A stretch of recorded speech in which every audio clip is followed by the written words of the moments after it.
के कुशाभाऊ ठाकरे परिसर में प्रेस वार्ता को संबोधित करते हुए मंत्री डॉक्टर जितेंद्र सिंह, प्रधानमंत्री कार्यालय, केंद्रीय विज्ञान एवं तकनीकी स्वतंत्र प्रभार भारत सरकार, नई दिल्ली वक्फ संशोधन बिल को लेकर चर्चा की। जहां इस प्रेस वार्ता में मंत्री के साथ मुख्यमंत्री, मुख्य प्रवक्ता भाजपा अजय चंद्राकर, भाजपा प्रदेश महामंत्री संजय श्रीवास्तव, वक्फ बोर्ड के अध्यक्ष डॉक्टर सलीम राज मौजूद रहे। जहां उन्होंने कहा कि वक्फ बिल को लेकर जो दुष्प्रचार किया जा रहा है वह केवल मुसलमान के हकों को उनको दिलाना नहीं चाहते हैं, बल्कि सृष्टिकरण की राजनीति करना चाहते हैं, जिसकी वजह से अफवाहें फैलाई जा रही हैं। आदरणीय मुख्यमंत्री जी की गरिमा भरी उपस्थिति में ये आयोजन किया जा रहा है, तो आप अनुमान लगा सकते हैं कि कितना महत्व इसको भारतीय जनता पार्टी देती है इस विषय को। और देश भर में इस प्रकार का अभियान प्रारंभ करने का भी यही उद्देश्य है कि जो दुष्प्रचार इसको लेकर के कुछ तत्व फैलाने का प्रयास कर रहे हैं और कुछ एक समुदाय को गुमराह करने का प्रयास हो रहा है, उसका समाधान हो, उसका एड्रेस किया जाए। ये जहाँ तक वक्फ का विषय है, जहाँ अभी तक जैसे अभी बात रखी गई आपके आगे, अक्सर ये नैरेटिव फैलाने का प्रयास किया जा रहा है कि मुसलमान समुदाय के खिलाफ है, बल्कि वास्तविकता और हकीकत ये है कि ये मुसलमान समुदाय के ही हक में लाया गया एक अधिनियम है। वक्फ का अर्थ होता है वक्फ कर देना, समर्पित कर देना, अपने आप को डेडिकेट कर देना। और ये कॉन्सेप्ट भी उसी विचार से जन्मा। उसी समुदाय के कुछ विद्वानों ने बहुत बरस पहले ये कॉन्सेप्ट लाया और उसके पीछे का भाव ये था कि जो इस समुदाय के पिछड़े वर्ग के लोग हैं, पसमानदा वर्ग के लोग हैं, या जिनका उतना विकास नहीं हो पाया जितना होना चाहिए था, उनको अतिरिक्त सहयोग देने के लिए, सहायता देने के लिए, सपोर्ट देने के लिए कोई एक प्रावधान रहे, जिसमें एक तरह का चैरिटी भी रहता था, दान भी रहता था, लेकिन वो उसके काम आए जो सही मानों में इसका हकदार है, इसका ज़रूरतमंद है, और उसमें पूरी ईमानदारी से वो प्रक्रिया चली जाए। कुरान में भी लिखा है कि दान देना हो तो इस तरह से दीजिए कि एक हाथ दे तो दूसरे को पता न चले। लेकिन विडंबना ये कि कुछ एक बरस गुजर जाने के बाद इस तरह का बीच में कुछ एक वेस्टेड इंटरेस्ट भी आ गए, कुछ स्वार्थी तत्व भी आ गए, और नतीजा ये कि आज भी देश में 31% यानी 31% मुस्लिम समुदाय के लोग गरीबी रेखा से नीचे हैं। और इसके विपरीत जो वक्फ की प्रॉपर्टीज हैं देश भर में 80% लगभग ऐसी हैं जहां पर कहीं ना कहीं कोई ना कोई भ्रष्टाचार का आरोप है, जबरन कब्जा करने का आरोप है। यानी कुछ एक लोगों ने वक्फ का प्रावधान इस्तेमाल करके अपनी जायदाद, अपनी प्रॉपर्टीज बनाने के लिए बड़े बड़े मॉल और होटल बनाने का एक रास्ता ढूंढ लिया, जो इसका कॉन्सेप्ट ना था।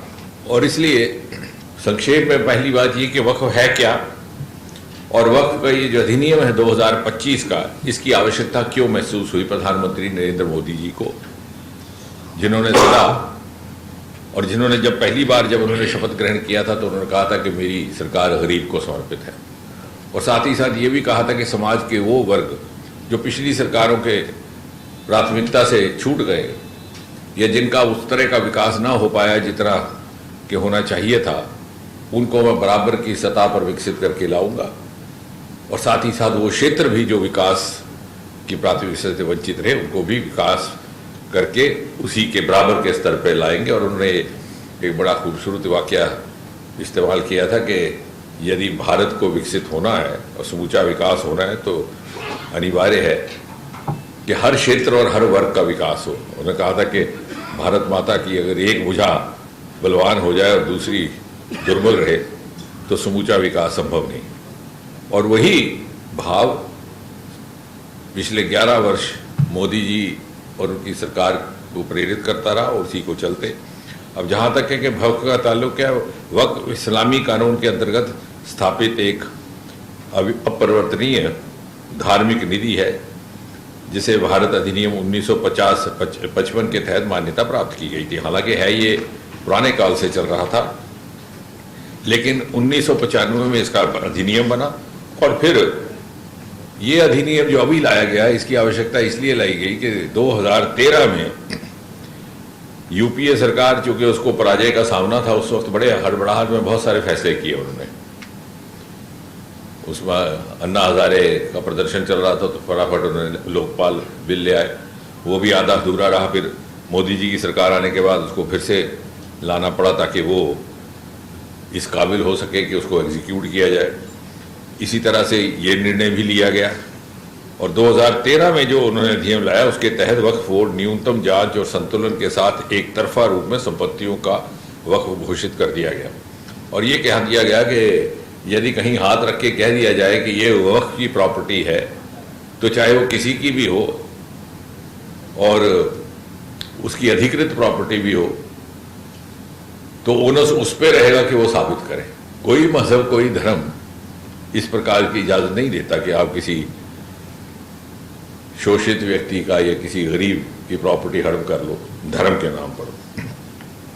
और इसलिए वर्तमान अधिनियम प्रबंधन के में पारदर्शिता भी है, जवाबदेही बढ़ाने का भी काम है और इसमें संवैधानिक चिंताओं को भी दूर करने का प्रयास किया गया है। अब इनको एतराज इस बात का है कि साहब यहाँ कलेक्टर कैसे आ गया। अब आप ही समझिए कि कौन सी ऐसी जगह है, अब कलेक्टर ही आपका रेवेन्यू ऑफिसर है, उसी के पास रिकॉर्ड रहता है। अगर जाकर के मैं कहीं झंडा लगा लूँ और कह दूँ कि साहब ये वक्फ की जगह है और इसका मालिक मैं हूँ, तो इसकी तस्दीक कौन करेगा, इसकी वेरिफिकेशन कौन करेगा कि है कि नहीं है? वो तो वही कर सकता है जिसके पास सरकारी रिकॉर्ड है।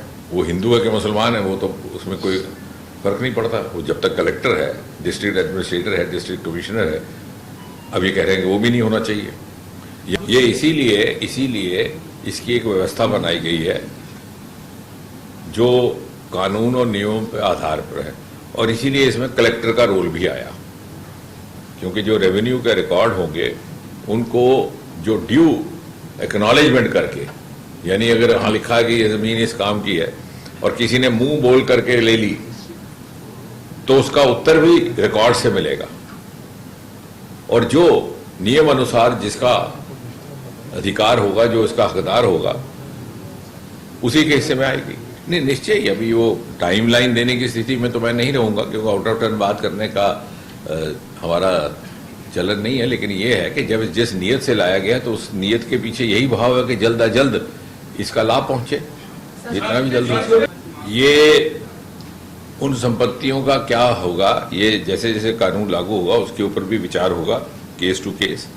और सनातन का विषय इसलिए नहीं मैं बात करना चाहूँगा क्योंकि आज की प्रेस कॉन्फ्रेंस डेडिकेटेड टू वक्फ है, तो उसके लिए एक और करेंगे। नहीं, वो तो ऐसा है कि वो जब स्थिति जो उत्पन्न होगी उस समय उसके विषय में उस समय चर्चा भी की जाएगी और उसी समय समाधान भी होगा। लेकिन ये नैरेटिव भी वही कांग्रेस और इंडिया ब्लॉक वाले ही पैदा करने की कोशिश कर रहे हैं। नहीं, देखिए, कोई भी ऐसा धार्मिक ट्रस्ट नहीं है जहां पर कलेक्टर का रोल नहीं रहता। क्या आप या मैं आपके मकान के पिछाड़े में जाकर के हदबंदी कर दूं और कह दूं ये जगह मैंने ले ली धर्म ट्रस्ट के नाम पे, तो क्या आपको ये स्वीकार होगा? क्या आप नहीं जाएंगे रेवेन्यू विभाग के पास? क्या आप नहीं जाएंगे कानून के रखवालों के पास? ये लागू तो पहले ही हो रहा है। किसी भी ट्रस्ट को इस तरह की अनुमति नहीं है कोई कहीं भी जाकर के जमीन कब्जा कर ले। ये यहां पर ही था कि जहां पर हाथ रख दिया, फिर जिसकी जमीन है उसका ऑनर्स है कि वो साबित करे, ना करे तो ये मेरी जमीन। देखिए, ये जो बात इस तरह का नैरेटिव चलाते हैं वो लोग हैं जो मुस्लिम समुदाय को वोट बैंक के तौर पर इस्तेमाल करते हैं, चाहे वो नेता एक मजहब से या दूसरे मजहब से, और विशेषकर कांग्रेस और इंडिया ब्लॉक के। आप ये देखिए, और मैं इतनी जगह पे पार्टी के संगठन की तरफ से काम करता रहा, ईस्ट यूपी में, दूसरे क्षेत्रों में, मोहल्ले के मोहल्ले मुसलमानों के जिन्होंने शायद पहले भारतीय जनता पार्टी को वोट ना दिया हो, 100% कच्चे मकान पक्के बन गए। वो शायद बज़ाहिर तौर पर खुली आवाज में ना कह सके, लेकिन उनको पूछिए अपने ज़मीर पर हाथ रख करके, और हम पूछते थे कि भाई आपने वोट नहीं दिया था ना, लेकिन मकान तो बना। और इसी तरह से आप अनुमान लगाइए उस बहन की वेदना का, उस विधवा की वेदना का, उस तलाकशुदा महिला की वेदना का, जो नामालूम किस मजबूरी के तहत बोल नहीं पाती, लेकिन जिस तरह से हमारी बहन या हमारी समाज की कोई महिला जिस संकट और जिस वेदना से गुजरती है वही उसी पर भी गुजरती होगी। नहीं, क्या है कि लोकतंत्र में अलग अलग स्तर पर बात होती है। संसद का अपना एक महत्व है। संसद में अगर कोई चर्चा हुई है या बात हुई है तो उसका अर्थ ये नहीं कि समाज में उसकी चर्चा ना हो, और समाज में हुई है तो इसका अर्थ ये नहीं कि बुद्धिजीवियों में इसका ना हो। और विशेषकर चूंकि भारतीय जनता पार्टी और इसका नेतृत्व बड़ा जिम्मेवार नेतृत्व है, जब हमें ऐसा लगा कि कुछ एक स्वार्थी तत्व इसको लेकर के फॉल्स नैरेटिव पैदा करने का प्रयास कर रहे हैं, तो एक जिम्मेवारी के साथ ये फैसला किया गया कि इस फॉल्स नैरेटिव को रोकने की जिम्मेवारी भी भारतीय जनता पार्टी की, क्योंकि ये कोई परिवार आधारित पार्टी तो है नहीं कि रसोई घर में फैसले किए जाते हैं या भोजन के टेबल पर किए जाते हैं। यहाँ जो भी फैसला होता है सामूहिक फैसला होता है, जनहित को ध्यान में रख करके। तो उस नैरेटिव, फॉल्स नैरेटिव को चेक करना भी तो राजनीति में और प्रजातंत्र में एक जिम्मेवार राजनीतिक दल का ही काम है। नहीं, इसमें ऐसा है कि जो इस तरह की प्रॉपर्टीज हैं, जो कि किसी ऐसे धार्मिक स्थल को ले लिया या किसी ऐसे किया जहां पर जरूरत होगी तो उनको खाली करवाने का भी प्रावधान रहेगा, वरना अदरवाइज पर्सपेक्टिव रहेगा। दो भागों में आपकी बात है। अगर उनको ये चिंता है कि 11 साल देरी से आया तो उनको तो इसका उत्सव मनाना चाहिए कि भाई आ गया। तो ये कहना चाहिए कि हम तो चाहते थे 11 साल पहले आया, आपको इतनी देरी लगी आने में। और दूसरी बात ये कि बार बार ये शब्दावली का वो जो उपयोग कर रहे हैं वो उन्हीं की तुष्टीकरण की राजनीति है।